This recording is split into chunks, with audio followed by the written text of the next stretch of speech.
Larry Mackenzie read the guest logbook by lantern light, as he had every night that season. Except this time, something looked back. His hand slammed the leather cover shut, the sound echoing off cold stone walls. 3 months earlier, the summer season had begun under blue skies. Larry Mackenzie, hut warden for his second year, unlocked the heavy door and stepped inside the 19th century shelter. After settling in, he did what all wardens did. He read the logbook. A tradition since 1932, every guest left a handwritten mark. Incredible. Names from 1941 still here. One entry made him pause. A looped lowercase g, a slight leftward slant. The handwriting looked familiar. The same loops on the G, the same slant. It's identical. The handwriting was a perfect match. He stared at the page, his mind refusing to accept what his eyes told him. He marked the match in his private notes, a cold dread forming. Something was very wrong with the logbook. Larry tried to dismiss Sarah's handwriting as a bizarre coincidence. Then a hiker named Michael signed in, and his writing was identical to a decaying entry from 1962. 2 matches. That can't be chance. He logged the match in his notebook, the list growing. The dread was a knot behind his ribs now. That Thursday evening, a young thru hiker pushed open the hut door, sweat drying on his face. Joseph. Evening, Warden. Name's Joseph. Mind if I sign the log? Watch him write. Don't miss a single loop. After Joseph settled for the night, Larry took the radio and tried base camp, his voice low. He needed someone to tell him he wasn't imagining things. The reply was exactly what he feared. Overwork, isolation, a hint of concern for his mental state. No one had ever reported anything unusual about the logbook. 5 matches. And I am the one they think is crazy? He sat in the silence, the logbook visible on the shelf. It felt like a thing alive, watching him back. Joseph hiked out at first light. Larry waited until his silhouette disappeared into the tree line before unlocking the cabinet that held the archive volumes. He flipped through the 1950th volume until he reached the 12th of June, 1958. The entry was signed by a Joseph, and the handwriting stopped his breath. He laid the 2 entries side by side, the 1958 Joseph and the 2024 Joseph. Every loop, every slant, every dot over the I was identical. He updated his tally. 11 perfect handwriting matches spanning 7 decades. It wasn't coincidence, it was something else. The logbook isn't just recording the past. It's bleeding into the present. He paced the small room, his boots heavy on the wooden floor. The silence pressed in from all sides. It's like the book is breathing, waiting. He returned to the table and opened it again, even though every instinct told him to lock it away. It knows I am looking. It wants me to keep reading. He forced the cover shut and latched it, but the sense of being watched did not leave. It settled into his bones. That night, as Larry pulled the logbook toward him, a whisper threaded from the paper, a voice like wind through old leaves. Not the wind, not in this room. It came from the book. He thumbed to the back and counted each page, his lips moving. 416. There were 408 this morning. I counted. The last sheet was blank, but the paper felt alive, slightly cool, almost damp. The edges razor sharp. The book is growing pages before my eyes. He shoved the logbook into the cupboard, snapped the padlock, and braced a chair against the cabinet door. At dawn, the logbook rested on the shelf. The cupboard remained locked, the chair immobile. The chair immobile. It doesn't obey space.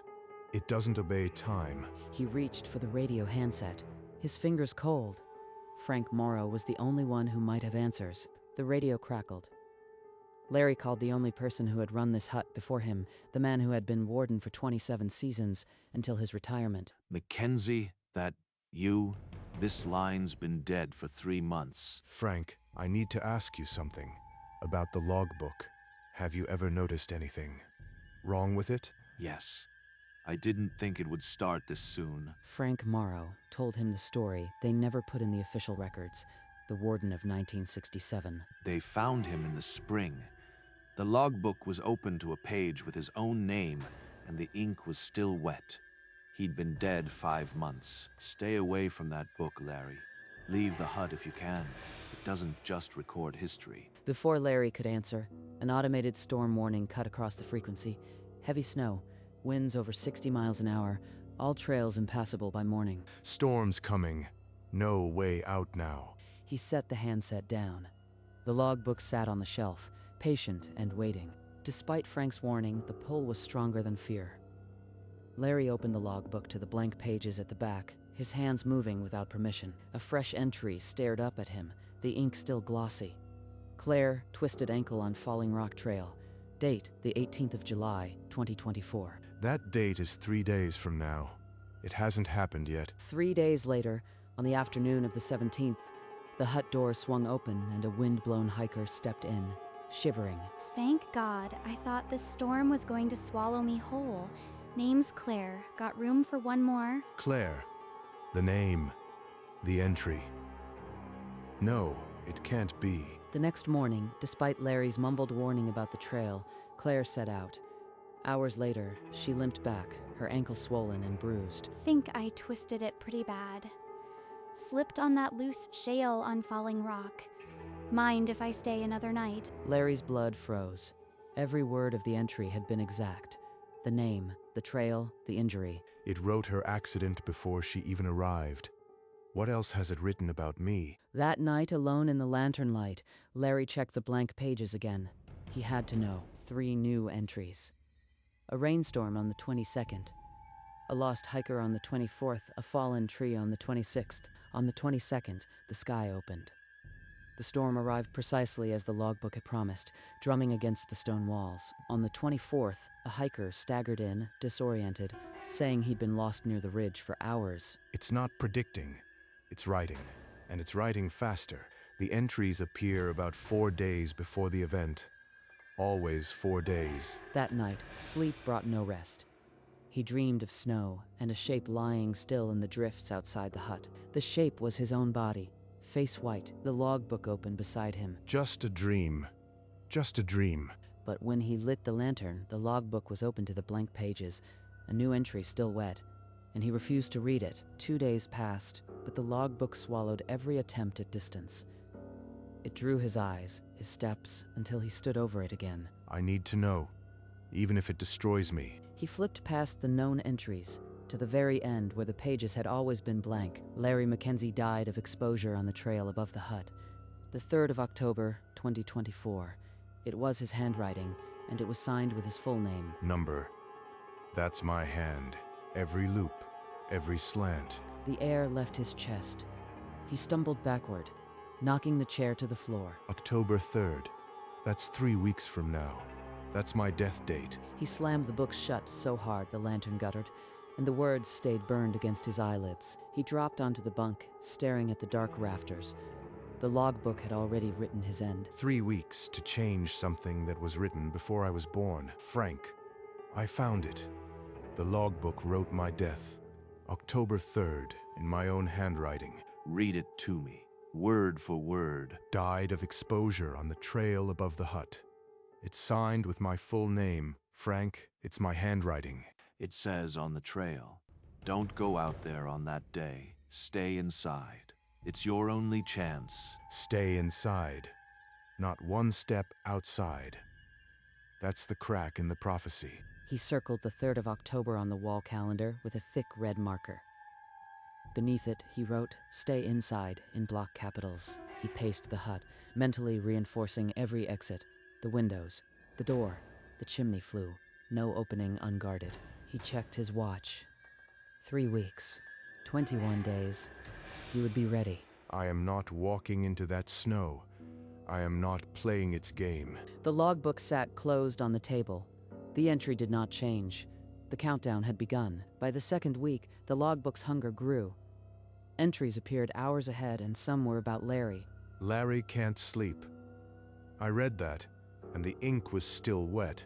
It knew before I did. He tried to ignore the creeping surveillance, but every private moment was turned into ink before his eyes. Maybe if I alter the entry itself, I can break the chain before it reaches October.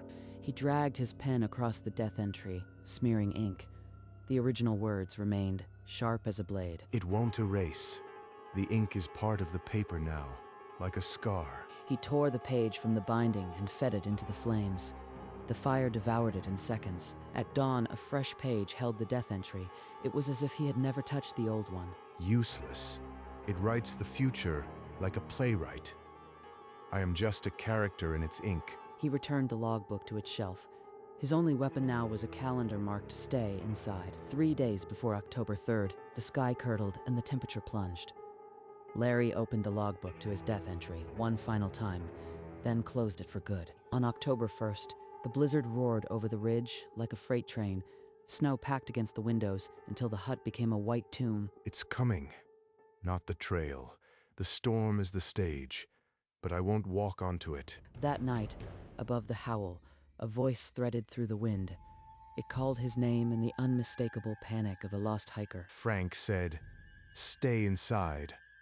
The logbook wrote me on the trail. This is the lure." His hand found the iron bolt.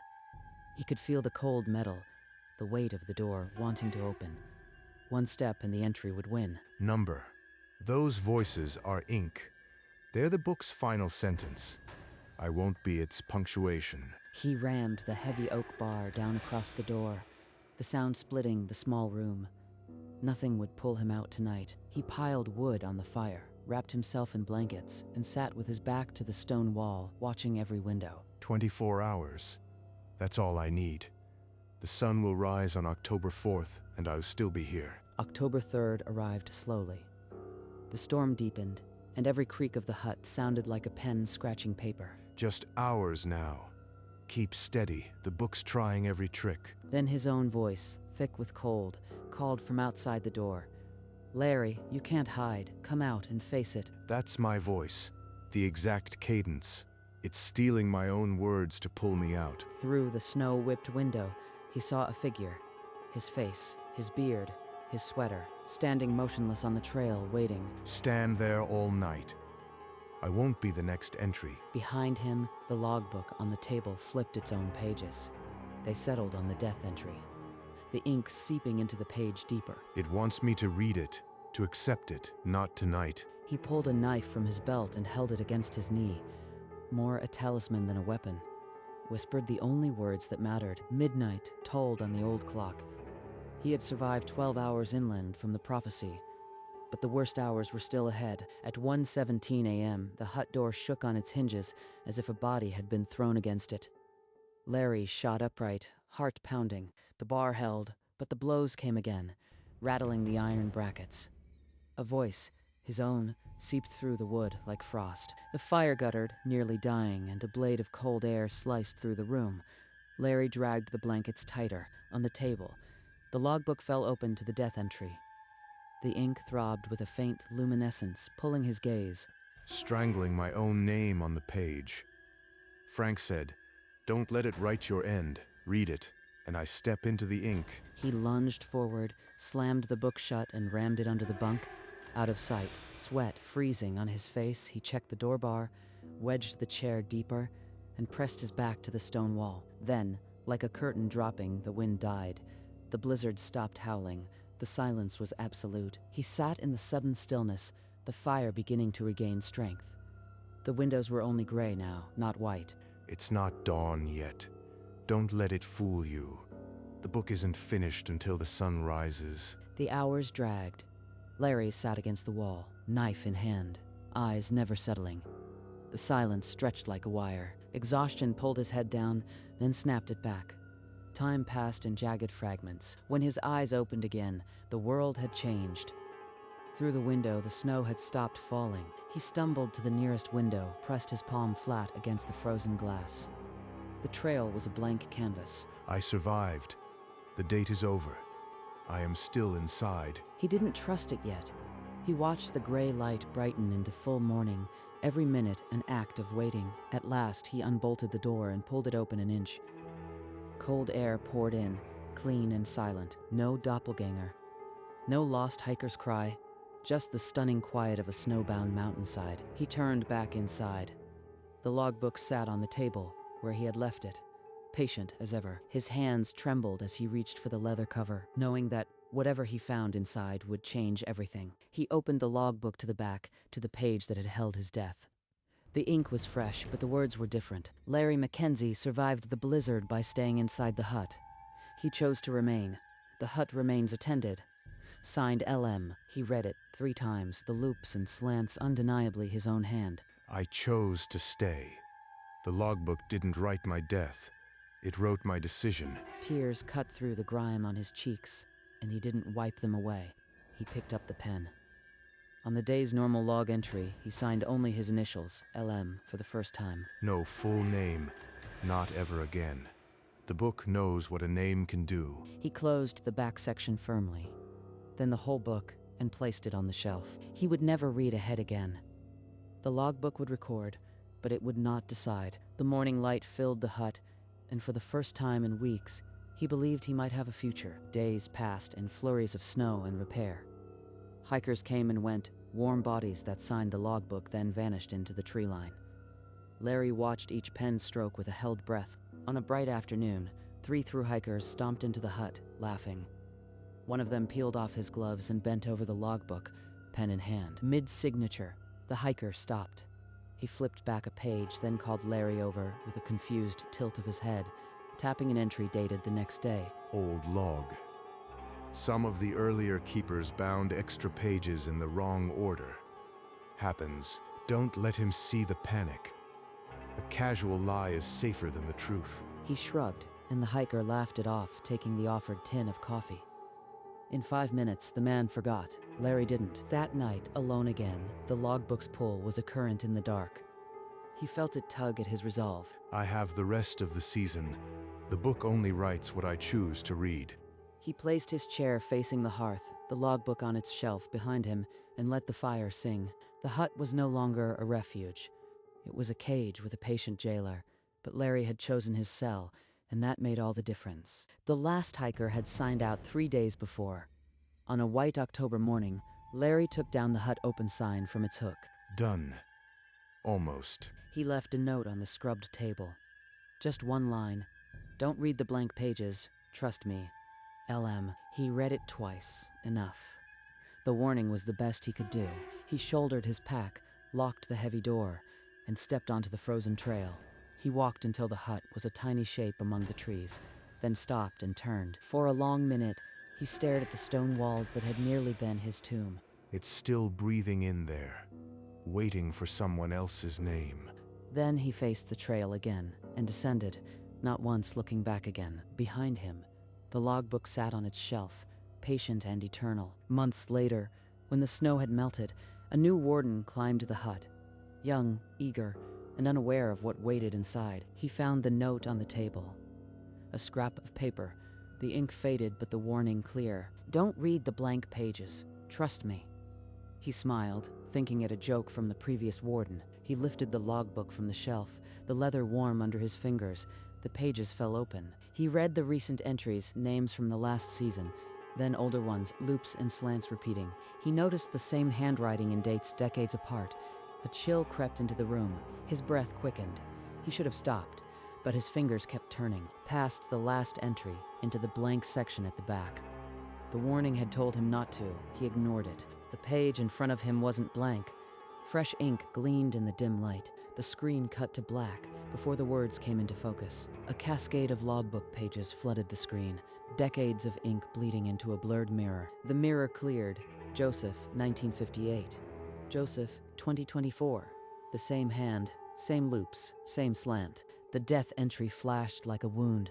Larry Mackenzie died of exposure on the trail above the hut. His own name, his own script, 3 weeks in the future. Then the page turned and the ink rewrote itself. Larry Mackenzie survived the blizzard. He chose to remain inside. The hut remained attended. The book shut, returning to the shelf. The hut grew still. But the pages inside never stopped breathing. Across the dark, a line of text seared itself into the screen based on a true logbook. And beneath it, a warning that burned long after the words faded. Don't read ahead. The last image was a blank page, but the ink was already rising, eager to write the next name. The hut dissolved into mist, swallowed by the cold blue that had always waited outside. Silence. The silence held for one cold second.